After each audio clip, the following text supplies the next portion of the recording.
Love doesn't usually die in explosions. It dies in small moments. Tiny habits, unnoticed patterns. They shape our lives in ways we don't see. Things couples normalize until one day they wake up feeling distant.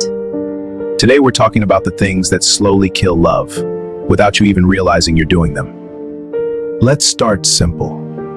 Emotional neglect, not abuse, not cruelty. Just not checking in anymore. When "how was your day" becomes routine instead of curiosity. Work was stressful today.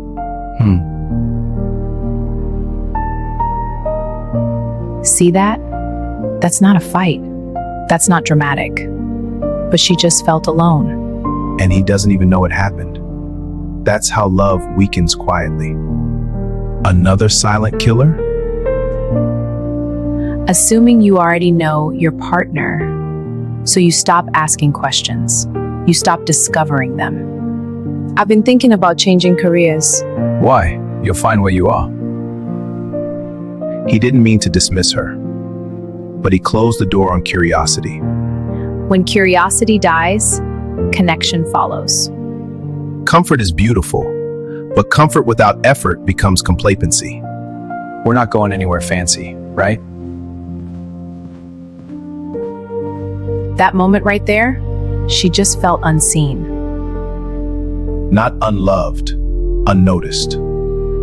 Later that night,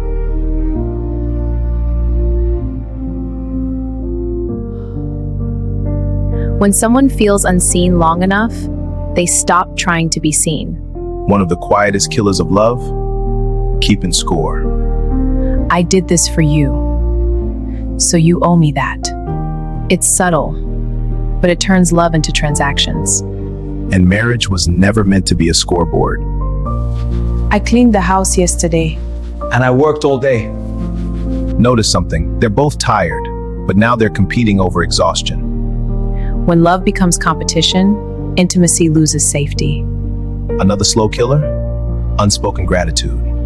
You stop saying thank you because you assume it's understood, but appreciation must be heard.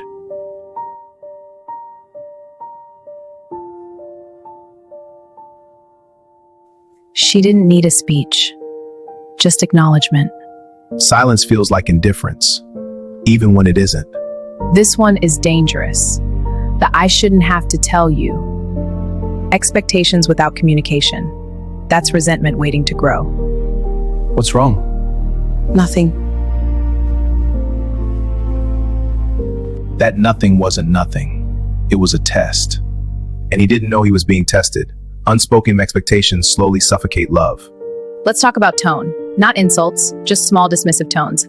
Eye rolls, sarcasm, interrupting. The reason I said that is because You always overreact. That right there, respect just cracked. Love cannot survive without respect. Love needs admiration, not just coexistence.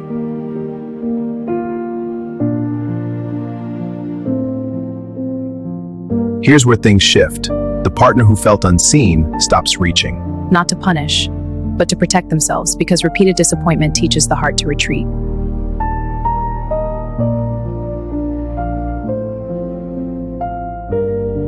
And now she notices. The absence, the effort she once resisted, is now gone. And absence feels different than pressure. You've been quiet lately. just tired. This is where misunderstanding grows. She thinks he's losing interest. He thinks he's respecting her space. Neither is communicating the truth.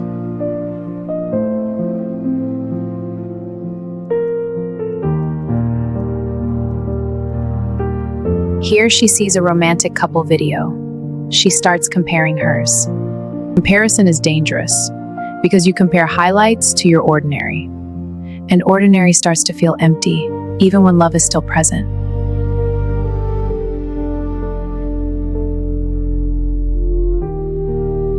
Here's the part most couples miss. Love doesn't die, it dies from lack of emotional safety.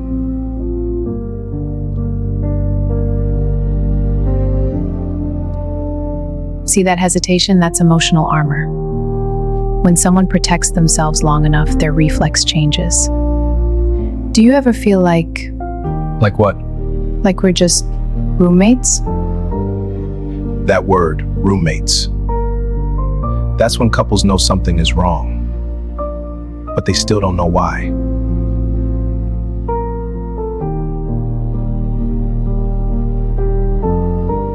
By now, they both feel it, the distance, but neither wants to admit how deep it's gotten, because admitting it makes it real.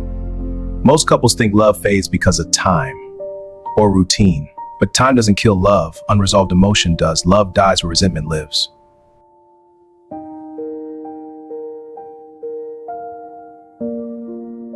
Resentment doesn't shout, it whispers. It says, "You don't see how hard I'm trying." And the other partner says, I didn't know you felt that way, because it was never said out loud. Here's something most people misunderstand. Love isn't just physical, it's emotional safety. If I don't feel emotionally safe, my heart, my body won't respond safely. I feel like we're drifting. So now it's my fault? That right there, that was vulnerability, but it was received as accusation. When couples feel attacked, they defend instead of connect, and another brick goes up. Let's add another layer. Stress, work stress. Financial pressure, family expectations, and none of it gets processed together.